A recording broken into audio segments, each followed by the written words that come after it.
Olá, minhas estrelinhas, tudo bem? Tô eu aqui no meu sonho de criança. Aqui é uma casinha de criança que o nosso vizinho Jaime fez para Heleninha, uma gracinha. Nós viemos aqui para ver como é que tá a gatinha deles, né?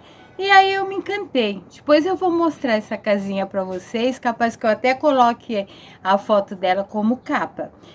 Falando em sonhos de criança, eu vim compartilhar com vocês uma reflexão que eu estava fazendo pela manhã com meu marido, né, o Dr. Marcos. A gente estava conversando sobre depressão, né, e até o meu médico falou, muito bacana você ter esse canal de depressão, falar da importância de ter um acompanhamento médico, de tomar uma medicação, não abandonar a medicação, mas também é legal você compartilhar sua experiência espiritual, psicológica, o seu crescimento e a sua luta, né? Para poder vencer essa depressão, para animar as pessoas, de repente até as pessoas procurar um tratamento médico, né? Não deixar chegar ao extremo. E aí eu estava compartilhando, conversando com o meu esposo, e aí eu comecei a perceber que na realidade eu tive 5 depressões. Cada uma delas teve um aspecto diferente e eu fui vencendo elas com ajudas e motivações diferentes até. Então, o meu primeiro sinal de depressão foi quando eu tinha 15 anos. Dos 13 para os 15 foi quando meu pai saiu de casa definitivamente e essa depressão só foi aparecer com os 15 anos. Então, eu fiquei 2 anos naquela ansiedade, aquela depressão que se fala, mas na época não se falava em depressão, falava-se em doenças mentais, nem estresse. Estresse foram falar mais pra frente, quando eu tinha meus 20 anos, isso aí lá na década de 80. E eu tinha meus 13, 15 anos na década de 70, 78, 79, 15 anos, né? E aí o que aconteceu? Eu comecei a ter essa angústia dentro de mim, eu não sabia o que era. Eu queria acabar com aquele sofrimento interno, mas eu era jovem, eu não sabia identificar, e minha mãe menos ainda, que ela só tinha o curso primário, né, que se falava antigamente até o 3º ano.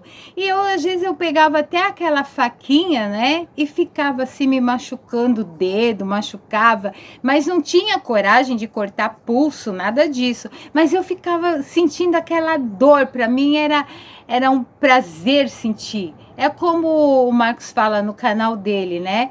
Que as adolescentes se machucam porque aí a mente começa a se concentrar naquela coisa que ela está fazendo, de se machucar e na dor, e ela esquece toda aquela angústia. Então, de repente, eu passei por isso. Mas a minha mãe, sem saber o motivo, então, não, essa é coisa da cabeça. Aí me levou no psiquiatra, fiz eletroencefalograma, ele me receitou calmante de tarja preta, e eu sei que eu fiquei muito, e eu não sabia explicar, eu chorava, eu tinha umas crises, eu queria realmente me machucar, não me matar, mas me machucar, porque eu tirava aquelas coisas da cabeça, me concentrando naquele ato de, com a faquinha de serra, né, fazer um machucado, não que eu passava me matar, né. E aí minha mãe me levou para o psiquiatra, comecei a tomar esses remédios. Depois, como a gente morava próximo, né, o fundo da nossa casa dava com o fundo de um centro de Umbanda, da dona Dalila. E aí minha mãe levou para fazer uma cirurgia espiritual. E ela disse que eu tinha mediunidade, que eu tinha que me desenvolver. Só que a minha família é católica e não, minha filha não vai virar macumbeira, né? Era a cabeça que o povo tinha. E eu ainda também não conhecia essas coisas. E minha mãe desesperada, porque meu pai saiu de casa, ela não trabalhava, 2 filhos pequenos, eu com 13, meu irmão com 9, né? E ela totalmente desesperada, até que uma japonesa, mãe de um amigo meu, da 7ª série, do Celso, uma japonesa muito bonita, falou sobre a Seicho Noye. E aí eu entrei em contato com a Seicho Noye, comecei a participar, era lá no Belém, a participar das reuniões de jovens. Eu era muito tímida, aí o povo me colocou para ser apresentadora. E aí eu fui lendo alguns livros, porque na época não tinha muito dinheiro para comprar os livros. E aí eu fui me identificando e decidi. Lá diz que a doença não existe, mas eu fui radical. Gente, não façam isso. Não façam isso, por favor. Eu peguei todos aqueles calmantes de 50 miligramas, tarja preta, e falei, eu decido que eu não vou mais tomar. E joguei na bacia da privada e larguei tudo. Então, isso é uma coisa que eu não aconselho vocês fazerem. A medicação ajuda a gente.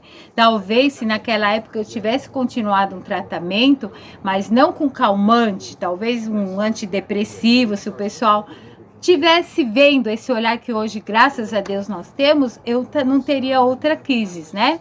E aí o que aconteceu? Eu consegui acreditar, eu criei, aumentei minha autoestima, né? E consegui indo, até os meus 24 anos, quando eu conheci o pai do meu filho. Eu era uma moça virgem na época, né? E já tinha, a época já estava um pouquinho mais moderna, né? E eu estava na faculdade e tudo. E aí foi quando eu conheci o pai do meu filho, que trabalhava no mesmo banco que eu, mas na matriz, e eu dependia dele para fazer alguns serviços, para ele liberar o sistema, para eu entrar com algumas fichas contábeis. E aí eu sei que eu agradeci ele por ele ter feito, e ele falou, então você vai pagar um café para mim? A gente ficou brincando e a gente foi se conhecer. Mas eu confesso que quando eu vi, eu achei ele bem esquisitinho, tá? Mas aí ele falou, você ganhou um amigo. Eu falei, poxa, ele não tá me cantando. E foi me enrolando, até quando eu vi, eu já tinha ido pro motel com ele. Só que a sortuda aqui engravidou na primeira vez que teve uma relação. E eu não sabia das coisas direito. Minha mãe nunca teve essa orientação de iniciação de uma vida sexual, né? Que hoje as mães conversam mais abertamente com os filhos. E eu, sei lá, eu fui, tudo bem, fazia faculdade, mas também tinha até vergonha de falar que eu não entendia disso. E aí agora, engravidei, não queria ter filho, eu estava no início da faculdade, uma carreira promissória no banco que eu trabalhava, e agora? Só que minha mãe pegou o exame e descobriu.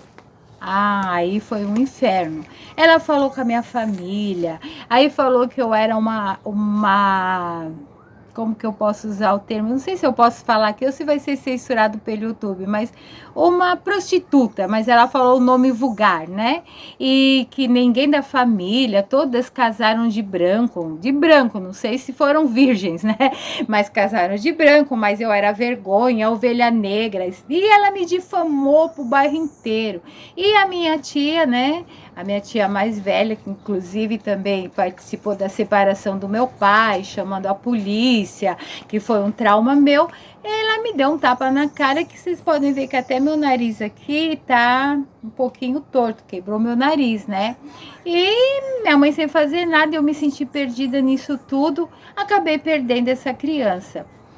Mas por eu ser a vergonha, a ovelha negra da família, eu achava que eu tinha que ficar com o pai do meu filho, que era divorciado, né? Divorciado não, desquitado. O divórcio estava começando, você tinha que se desquitar para depois divorciar, não era como agora que você divorcia, né?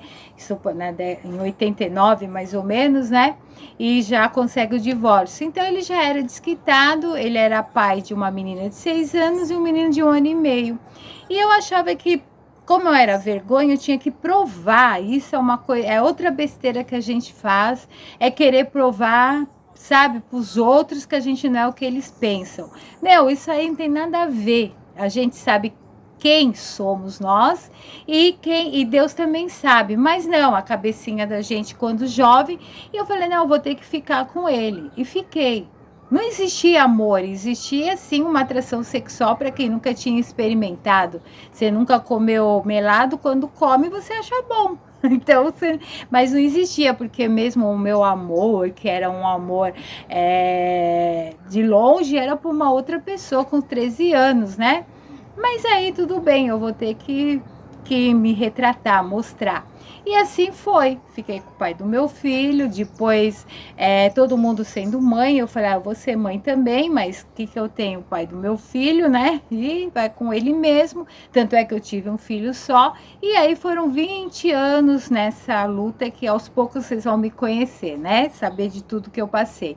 E aí, depois que nasceu o meu filho, tudo, e com toda essa... Não, antes, tá? Quando minha mãe já descobriu que eu estava grávida e passou tudo isso, eu também entrei num processo de depressão.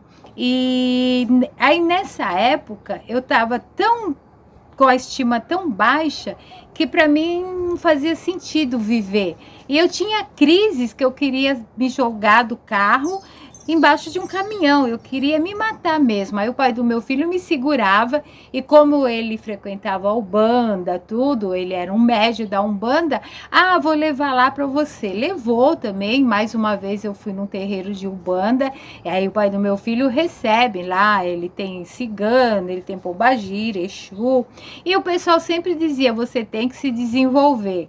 E eu, morrendo de medo, sem ter conhecimento, eu achava que se eu permitisse um espírito chegar a mim, ele ia tomar conta do meu corpo e nunca mais eu voltaria. Isso é normal na época, eu não sou a primeira que declara isso, né? O Saulo também passou por coisas parecidas.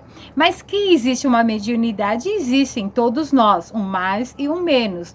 E eu sei que eu comecei a ter minhas viagens astrais, comecei a fazer trabalho, tudo astrais, mas eu não queria me desenvolver na Umbanda. Eu achava que se eu deixasse um espírito se aproximar, e olha que eu participava de gira que eles forçavam, e eu segurava, eu sentia, segurava, né? Uma vez cheguei a receber uma criança, a Mariazinha, que chorava, então eu achava, é criança, é mais fácil de eu mandar embora se eu quiser voltar pro meu corpo, mas eu não sabia como funciona, e não é assim que funciona a Umbanda, o espiritismo, hoje a gente sabe, eu sei, né? Então, aí, mas tudo isso, esses trabalhos, as orações, fez com que eu melhorasse da minha depressão.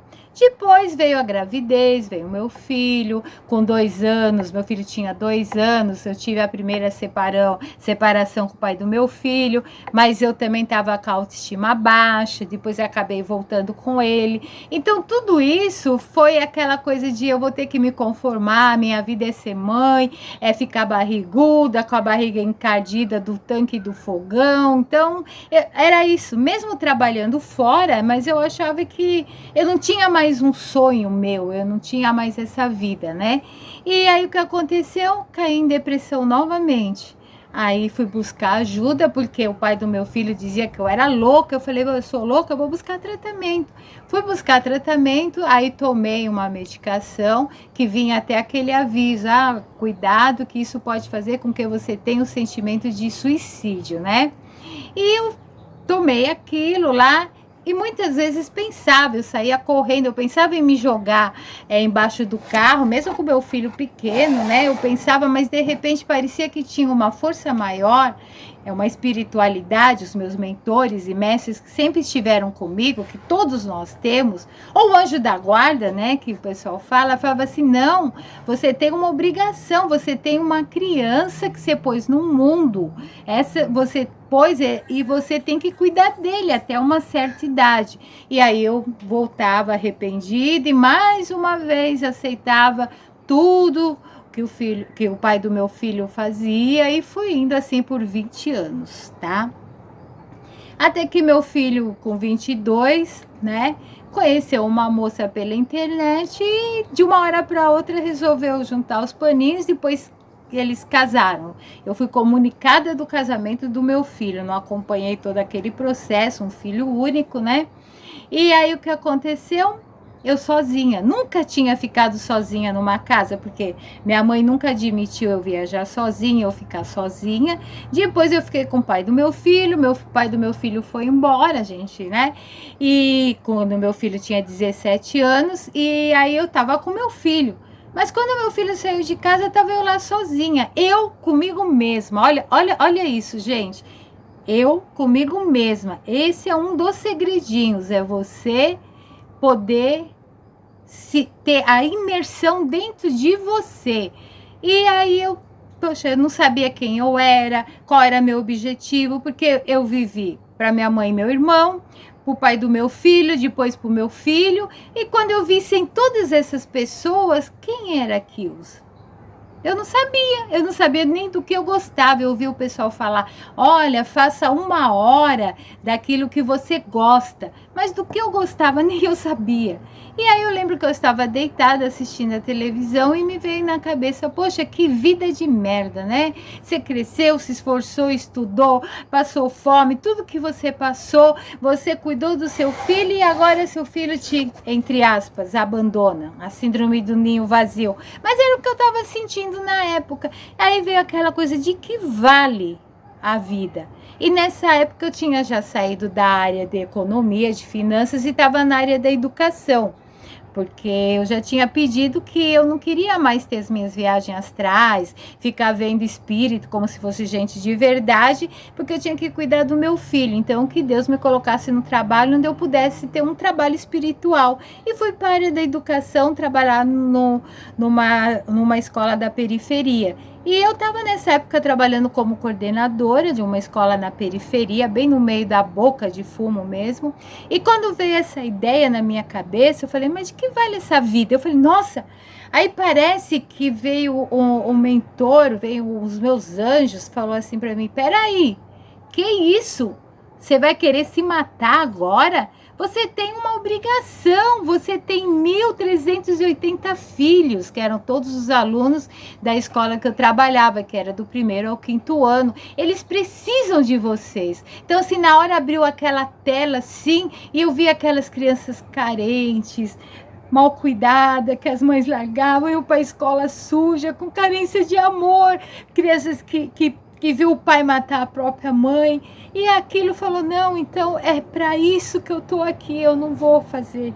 Então eles mostraram para mim a minha, o meu papel, mas mesmo assim eu como ser humano eu sentia aquele vazio, né, de ter alguém que cuidasse de você como você sempre cuidou, né, como eu sempre cuidei de todos, eu queria que alguém cuidasse de mim, mas eu falei, se essa é minha missão, meu Deus, eu vou aceitar. E assim aceitei minha missão e me dediquei muito. Espero que eu tenha ajudado bastante essas crianças, que eu tenha plantado uma sementinha. Até uma vez eu estava muito, muito chateada, arrasada, porque tinha um aluno que tinha um semblante de bom e a mãe tinha que fugir porque ele se meteu com o pessoal de drogas e estavam querendo matar o filho e ela tinha que fugir, ela se abriu comigo e eu pensei, eu fiquei, nossa, eu não consegui salvar esse menino bom dessa vida, que vai ser dele? Corre o risco de daqui 2, 3 anos ele tá morto, enterrado, e o que eu fiz? Eu estava acabada, e na época eu trabalhava com um projeto de tiro de guerra com o Tenente André, e ele chegou, e ele é espírita, né? E ele chegou para mim, o que está acontecendo? Aí eu falei para ele, né? Olha, eu estou muito arrasada porque eu aceitei me dedicar para essas crianças, trabalhar e eu não consegui salvar esse menino. Que ele também via que o menino tinha uma bondade, não era um espírito umbralino que não queria sair do mal. Ele era um espírito bom e inocente que foi levado para isso, né? E eu fiquei muito, muito triste. E ele falou uma coisa que me deu ânimo para eu terminar minha carreira, me aposentar e chegar aqui, né? E ele falou assim para mim, Kilza, você tem que pensar que você não vai salvar os corpos. Você tem que pensar que sim, ele pode daqui 2, 3 anos, com 13, 14, 15 anos, tá a 7 palmos, né, da terra. Mas só que aí quando ele chegar lá no outro mundo e ele vai passar a tela de toda a vida dele, aí ele vai olhar e vai lembrar de você. E ele vai falar assim, nossa, olha, teve essa coordenadora que plantou tanta coisa boa e eu não aprendi. Aí ele vai ter o arrependimento. E aí ele virou para mim e falou assim: então você é salvadora de almas. Olha que bonito. Aquilo me emocionou, aquilo me deu força para eu me dedicar mais à educação, aos projetos. Depois eu fui trabalhar na Secretaria da Educação, consegui levar projetos em parceria com o Barcelona, projetos para que ajudasse as crianças, né, em situação difícil. Então aí eu comecei a falar: nossa, realmente eu estou exercendo uma função. Eu não estou salvando seres humanos, estou salvando almas. Mas nem por isso eu elevei meu ego. Eu sempre soube que eu tenho que fazer minha reforma íntima. E aceitei isso e decidi fazer minha reforma íntima. Como diz minha sogra, que é uma pessoa super boa, Dona Célia. Eu falo: Dona Célia, a senhora é uma pessoa boníssima. Não, Kilza, eu tenho que melhorar muito. Eu procuro todo dia ser melhor do que ontem. Olha que coisa linda. E ela é de uma bondade extrema, mas ela nunca se põe lá em cima. Então eu tive isso comigo também. Então, por mais que a gente faça, eu sou uma salvadora de almas. Não, eu não sou. Eu estou cumprindo a missão para que Deus me designou. Então eu aceito o meu agora, eu tenho gratidão, eu não lamento e também não me vangloreio porque eu estou fazendo algo de bom. Eu estou sendo um instrumento de Deus, assim como a oração de São Francisco de Assis: Senhor, fazer-me instrumento de sua paz, né? Onde tiver ódio, que eu levo a paz. É uma oração dos meus 8 anos que eu sempre quis ser assim. E de repente eu descobri esse caminho, que não estou dizendo que eu sou boa, pelo contrário, não consigo ainda amar meu inimigo, fico com raiva, mas estou no caminho, estou na reforma íntima que tanto eu falo nesse canal. E então eu estou compartilhando aí com vocês, principalmente você que está se sentindo aí deprimido, com depressão, sem ter uma motivação. Então busque primeiro ter você como motivação e Deus acima de tudo, sempre. Então, quando você se conecta com essa energia cósmica aí, Deus, Oxalá, cada religião diz um nome, não interessa, e você aceita e tem gratidão pelo hoje, as coisas vêm. Acabei me aposentando num lugar onde eu nunca ia imaginar. Tenho uma pessoa maravilhosa do meu lado, tem seus defeitinhos, de vez em quando a gente bate boca, mas é coisa natural, faz parte do nosso crescimento, né? Num paraíso desse, nessa paz. E tô aqui para aprender. Hoje a gente está cuidando de gatinhos, a gente veio aqui ver a gatinha, né? Mas também nunca deixei morrer meu lado criança. Então tô encantada aqui com a casa da Leninha, viu? É muito bom mesmo. Vou mostrar para vocês, vou terminar o vídeo mostrando essa casa aqui, que é super legal. E tá dado a minha história sobre depressão.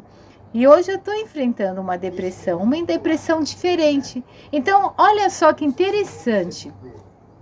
Nunca abandone o tratamento médico, porque Deus iluminou aquele médico, aquele químico que fez aquele remédio para te ajudar.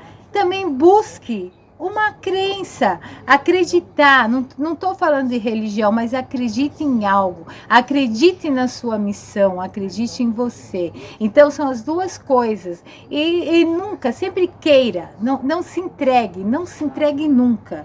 Sempre queira melhorar de tudo. Então, é importante, se você tá aí, vá buscar um médico, tá? O Dr. Júlio, eu recomendo, ele tá aqui em Ubatuba, mas busque sim, tome a medicação certinho, pratique seu yoga, seu alongamento, vá na sua igreja, leia a Bíblia, leia o Torá, faça alguma coisa, cuide dos seus pets com amor, cuide da sua mamãe velhinha, cuide de um irmão, se doa também e agradeça e pergunte para Deus, para a força cósmica, o que eu tenho que aprender. Eu quero me tornar uma pessoa boa, eu quero me tornar melhor. Então, assim, muitas pessoas podem falar: você é uma pessoa boa, mas você sabe que você tem que melhorar. Assim como minha sogra, Dona Célia, fala: imagina, eu estou aprendendo, eu simplesmente procuro ser melhor cada dia, né? Então a gente erra, não fica com sentimento de culpa, mas de responsabilidade de transformação. Fica aí meu recadinho E agora eu vou mostrar um pouquinho aqui, tá? Da casa aqui do Jaime e da Flávia aqui, é dentro do nosso terreno aqui também, que vai lá pra cima, que a gente nunca mostrou. E a casinha bonitinha que eu tô amando, tá bom, gente? Então é isso aí, olha. Ui! Olha que bacana, aqui é dentro da casinha, eu nem permiti, né? Nem pedi permissão pra Leninha, né? Mas eu sei que como boa criança, olha que delícia. Dá pra gente entrar aqui até em pé. Ai, o que eu amei, gente, que eu sempre quis ter foi uma casinha dessa. Olha como é gostoso ser criança. Tem até uma janelinha, olha, gente. Olha que bonitinho o armáriozinho dela. A caminha que tem aqui, daqui. E ó, eu vou até ficar em pé, ó. É uma casinha que eu tenho 1,67 m. Olha que sonho, que pai e mãe maravilhoso, né? Poder fornecer essa vida maravilhosa para as crianças. E agora eu vou mostrar aqui de frente a casinha dela. Olha que lindo, olha, gente. Olha, tem uma área de serviço aqui, ó.